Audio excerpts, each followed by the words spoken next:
Welcome back to your Yankees Latest. I'm your host, John Laloggia. Yanks win a game they were supposed to. We like these games. There was no nonsense. There was no drama.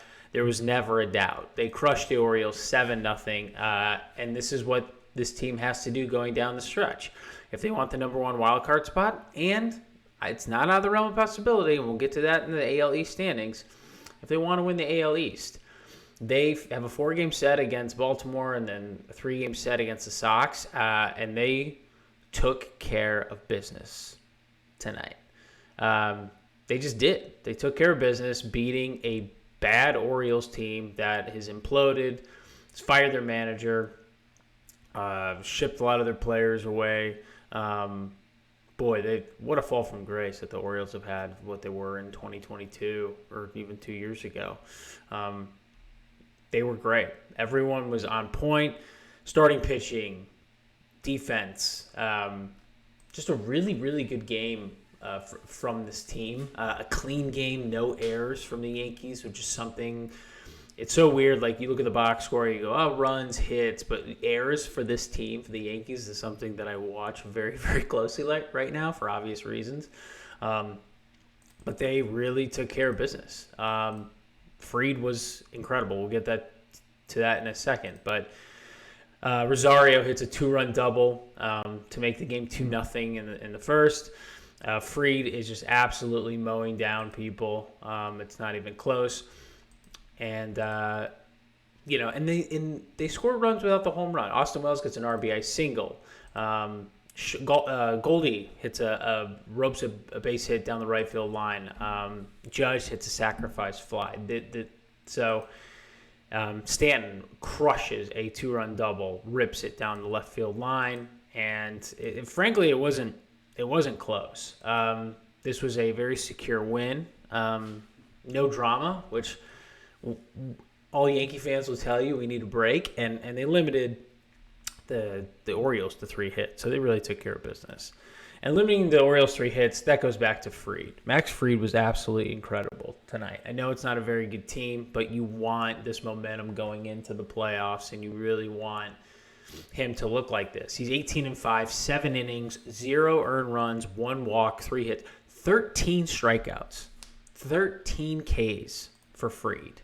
I mean, he was absolutely dominant. His changeup was, pretty much unhittable, mixing in with a 97-mile-an-hour sinker with incredible downward diving action, and then mixing it with his 4-seamer that stayed on plane that would just blow guys away. So that mix with the changeup, the sinker, and the 4-seam fastball, that combination was just really, really difficult. His sinker was there was so much seam-shifted wake on that, diving down and away to lefties, and then mixing in with a 97, 98 mile-an-hour 4-seamer up in the zone. I mean, it was just unhittable. That combination, and then mixing in the changeup. It was really the sinker and 4-seam fastball. He was just blowing guys away. His command was there. He had absolutely electric stuff. Sometimes you think, Max Fried doesn't have that great of stuff. When you watch last night's game, you realize that he does, and he is the ace of the staff, and he does have ace potential, and he is the most consistent, and he's the guy that I want starting game 1 of the playoffs. I mean, he was just absolutely phenomenal. He was lights out. That's how good his stuff was. When I saw how hard he was throwing, and I saw how much movement he was getting on his sinker, and then how he would throw his 4-seamer up in the zone, it's impossible to decipher those two. And then when you have an 87-mile-an-hour changeup to go along with that, it's just impossible to hit. They couldn't hit it. He blew it away from so many guys. And when they were looking for the fastball up, he'd throw the sinker, changeup down, and then when he would throw the sinker a couple times, he would throw his 4-seamer up in the zone, and it was just too much for the Orioles. It wasn't even close. He was so good. And it's just really, really great to see going into the playoffs. I mean, I think we all wanted to see this. This is something, there's a couple things I look for in this team. It's things that they don't do well that they should do well. And I want to see more of. Here are a couple things that I look for. Here are the things that they do well. We know they hit home runs. We know they have power pitching, which they basically showed, last night with Fried. But the things that they don't do a lot are win games without hitting home runs, or winning games when you don't out-homer the other team, or playing good defense. These are things they don't do on a consistent basis, or running the bases, playing clean baseball. I look for these things. The first thing I look for in a Yankees box score now, I look for how many errors, and then I look, did they hit any home runs, and did they hit more home runs than the other team? And when they win a game like they did last night, and I'm not making a huge deal. I understand it's the Orioles, but they did not out-homer this team. They manufactured runs, RBI doubles, base hits, sac flies. They didn't hit any home runs last night. They scored 7 runs.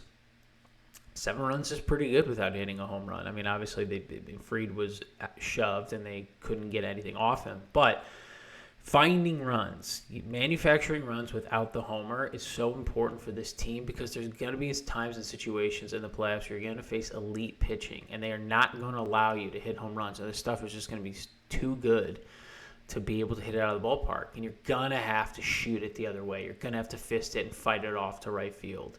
If you're getting a cutter in on a lefty or something like that, or you're going to have to slap it the other way. You're going to have to just hit a line drive, or move a runner over when you have to, or if there's a guy on third base and less than 2 outs, hit a ground ball to the right side or hit a fly ball to get that guy in. Situational hitting. This team, the good teams, the teams that win World Series, are universal. They're omnidirectional. They can beat you in a variety of different ways. They can do it with power. They can do it with speed. They can do it with defense. What the Dodgers did last year. The Yankees had power. They didn't really have much speed, and they definitely didn't have defense or base running, and that reared its ugly head in the World Series, and that's what I don't want to happen with this team. So when they win games like this without homering, it gives me confidence and it gives me hope, and the fact that they have been playing clean baseball, that they can compete with other teams. We know they can bludgeon other teams with a home run, but can they win by going station to station, playing clean baseball, and showing us that they do know how to do situational hitting, because they're going to have to in October.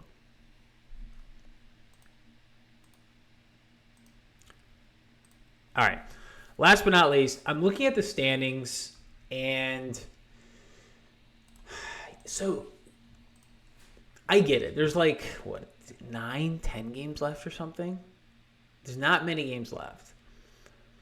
But if you're kind of looking, the Rays, by the way, the Rays lost last night 4-0. They got blanked. The Blue Jays lost to the Rays last night. They got blanked 4-0. And I'm looking at the standings. Red Sox lose. Yankees are kind of distancing themselves from the Red Sox. Yankees are 3 games up on the Red Sox now. And they're only 3 games back of the Blue Jays. And they don't have a very difficult schedule left. Okay, if you're looking at here are the rest of the games the Yankees have. Let's just go through it. The Yankees, for the rest of the season, okay, they have the Orioles, a 3-game set of the Orioles, which they won last night, okay? Friday, Saturday, Sunday, Orioles, off day Monday, White Sox, 3 games, Tuesday, Wednesday, Thursday, and then they end with the Orioles again, Friday, Saturday, Sunday, in a 3-game set. These are 2 very bad teams. I say that because there's a possibility that the Yankees could win the AL East. They are, again, the current standings, they are only 3 games back of the Toronto Blue Jays. Toronto's 89-64, Yankees are 86-67. Okay? With a ton of winnable games the rest of the way, like I just showed you. Now what I'd like to do is I want to go to the Jays, because the Jays have a little different schedule. So it's just all you need is 3 games, okay? 3 games in 2 weeks, a week and a half. They fly and they go to Kansas City. They play Kansas City for 3 games in Kansas City, and it's hot, very hot in Kansas City right now. Kansas City's a good team. Then they get an off day Monday. Then they have a 3-game set against Boston. Okay? And Boston is going to need those games. Those are going to be tough. Then They played the Rays to end the season 3-game set. They just lost 2. The Rays are not a bad team, and they are tough. There's a very real possibility the Yankees could win the AL East. 3 games is not that much, considering there are enough games left, and the Yankees have a far easier schedule the rest of the way. And I would argue Toronto has a very difficult schedule the rest of the way to preserve that 3-game lead. So it's exciting. We'll see what happens. Enjoy your weekend. I will be back here on Monday to recap everything. Hopefully we are closer to taking the AL East. This has been your Yankees Latest. I'm your host, John Laloggia. Have a great weekend. Take care. Bye-bye.